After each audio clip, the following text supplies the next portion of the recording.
we will begin discussing partnerships. We discussed earlier that partnerships are an agreement between or among two or more people who are planning to create a business for profit.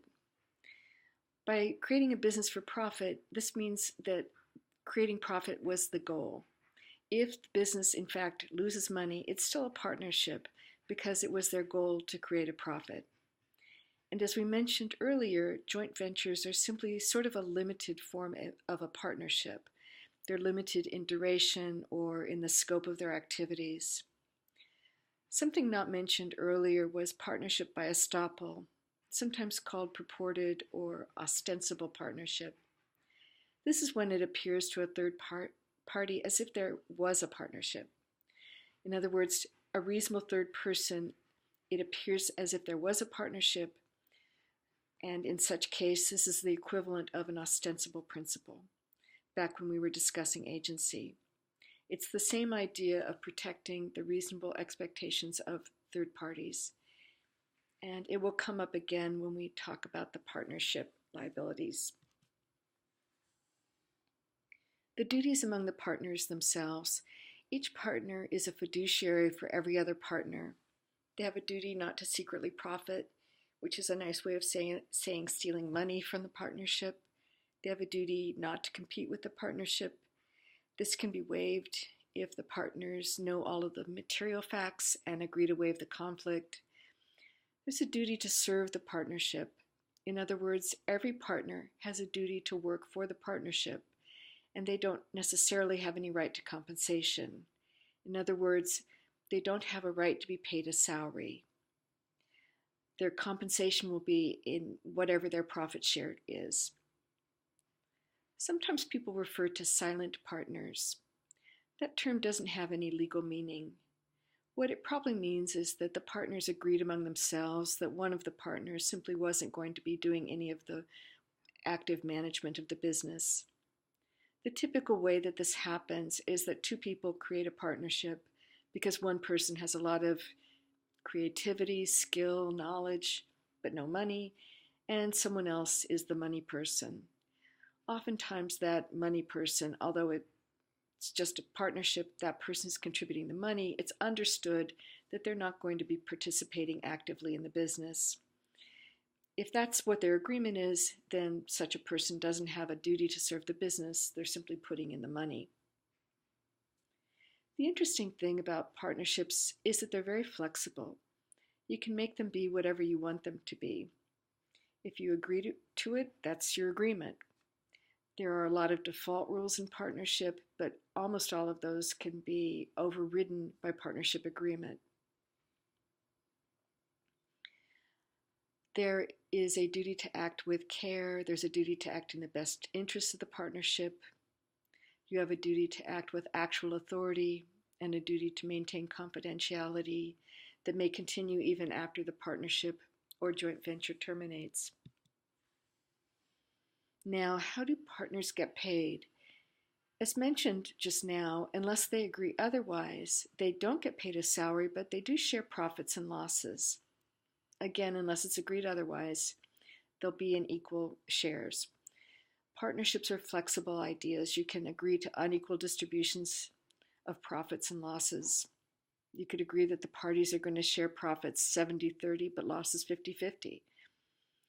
It can be whatever the partners want, but the default rule is that if you don't designate something different, then the partners will share profits and losses equally. What's the effect of this agreement to share profits and losses on third parties? And the answer is really nothing. Every partner is fully liable for any partnership debts. Therefore, although a partner may agree that they will share profits and losses 50-50 with the other partner, that 50-50 agreement, that's not binding on the third party. The third party didn't agree to that. And if this isn't a scary idea to you, think about it. What happens when a partner dies? What happens when to the spouse and any other heirs that deceased partner may have?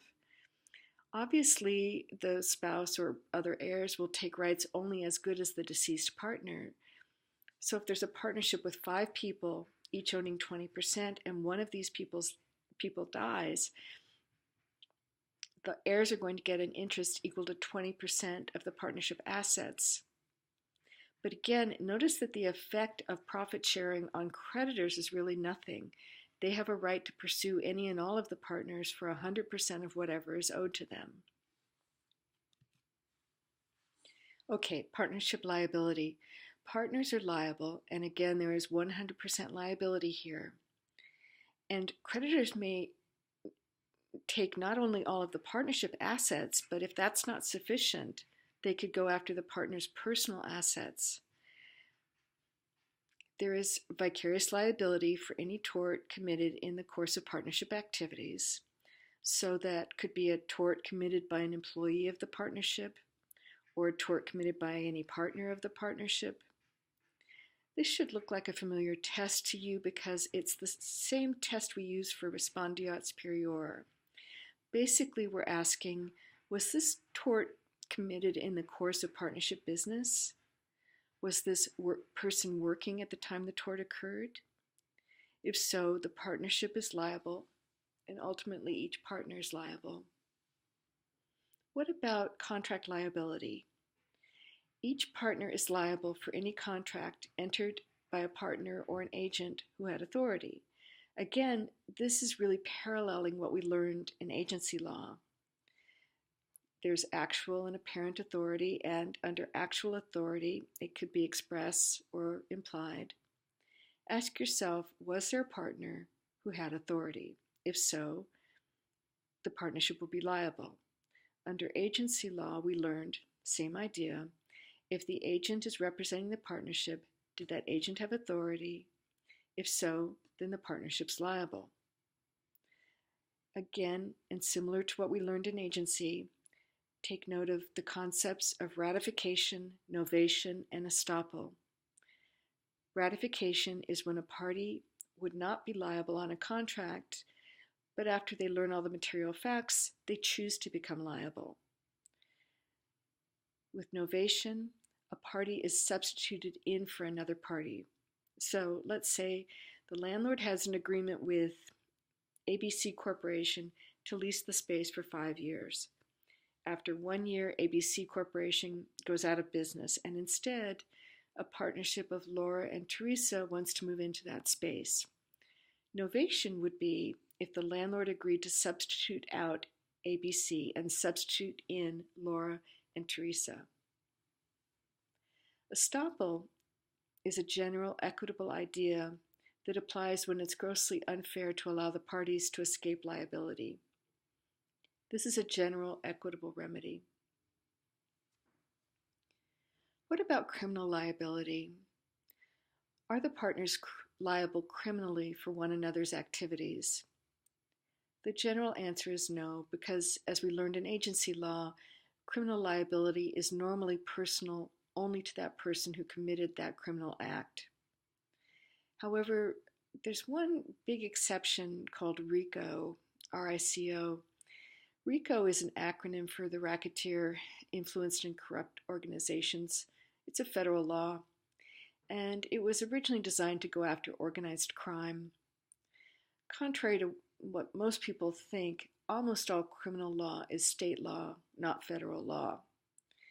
However, in pursuing organized crime, think about, for example, the mafia, it was very hard for law enforcement to prosecute mafia activities because the mafia was so well organized. Most criminals don't run their operations like a business, but the mafia did. They ran like a business.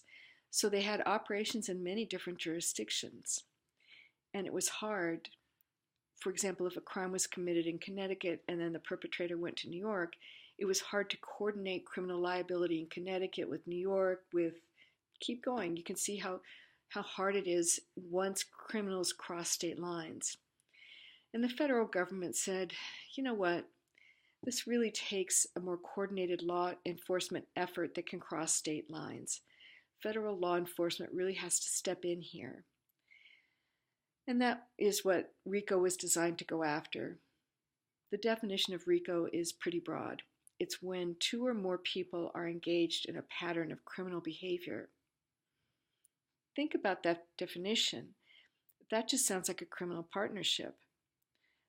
Although it was intended to go after organized crime, in fact, it's been used to pick up a lot of criminal liability of partnerships. So be aware of that kind of uh, interesting law. On individual partner liability, and I don't think this is in the book, be aware of the jingle rule. Business debts are paid first from business assets. Personal assets can be reached only after the business assets are exhausted, and vice versa. Personal debts are satisfied by personal assets first before you go after the business debts. Let's go back to our hypothetical partnership of Laura and Teresa. If Laura and Teresa, the partnership, has business debts, the business creditors must first try to go after the partnership assets before they go after Teresa personally for her personal assets, although they can reach those if the business assets are insufficient. And vice versa. If Teresa is going through an ugly divorce and her ex-husband wants to be a jerk, let's say he wants to try to take the business away from her, he can try, but if she satisfies any community property debt from her personal assets, he can't reach her business assets. Think how scary this can be when choosing a partner. If there's a disgruntled former spouse or creditor or whoever who can come after them and say, look, 50% of the partnership of Laura and Teresa belongs to Teresa. I'm a personal creditor. She does not have sufficient personal assets to satisfy my debt. I want the business. Taking 50% of a business overnight would make most businesses bankrupt. Most organizations are not that liquid that they could satisfy such a large debt. This is a cautionary note. Be careful with whom you create partnerships because in a way you become subject to their personal disputes and debts. Best practices include a written partnership agreement where a spouse gives up their right to make a claim against the business asset. For example, by having a payout over time with interest, but that 100% does not need to be paid immediately. So, for example, if Teresa dies and leaves, let's make him a good husband this time, have an agreement that the surviving spouse, in this case a husband, doesn't have to be paid 100% immediately on Teresa's death, but instead a payout over time with some form of interest being paid over the life of that payment. Standard would be something like a payout over 5 years with interest at the LIBOR rate, something like that. You just put in some sort of formula so there isn't a fight later on. Management powers. All partners have the right to participate in management unless agreed otherwise. This is the flip side of duty, where they have a fiduciary duty to serve, but they also have a right to serve. What happens when the partners don't agree about the course of the business? What we have to decide is this. Is the decision, where there's a dispute, is this a normal partnership decision or is it an extraordinary partnership decision? If this is a day-to-day normal kind of decision in that kind of business, then any dispute will be decided by majority vote. Unless you have some other agreement in place, the default rule is majority wins. By contrast, if it's an extraordinary decision, such decisions require unanimity. In other words, every partner must agree to this decision. So the problem when this comes up is deciding what kind of a decision this is. If it's a decision that would allow the partnership to continue, that will typically be called a decision in the normal course of partnership business. However, if it's a decision that will functionally end the business, then that's an extraordinary decision. Even if it doesn't say that we're deciding to end the partnership, however, we're just selling off all the assets, that would normally be an extraordinary decision that would require unanimity unless the partnership agreement provided otherwise. Let's say that you have a garment fabrication business in downtown LA.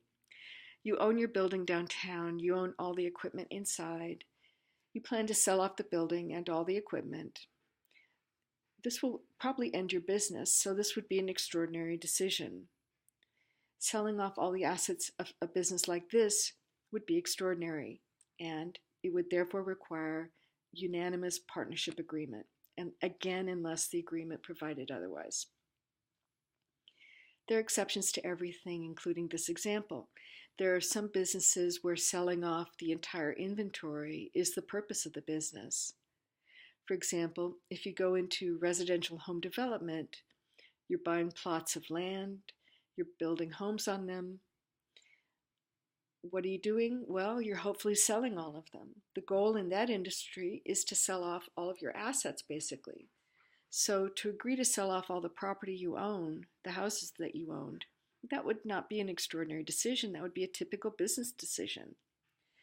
So ask yourself, is this part of what the business is normally doing, or is it a highly unusual decision? The answer to that question will decide whether you simply need a majority vote or a unanimous vote.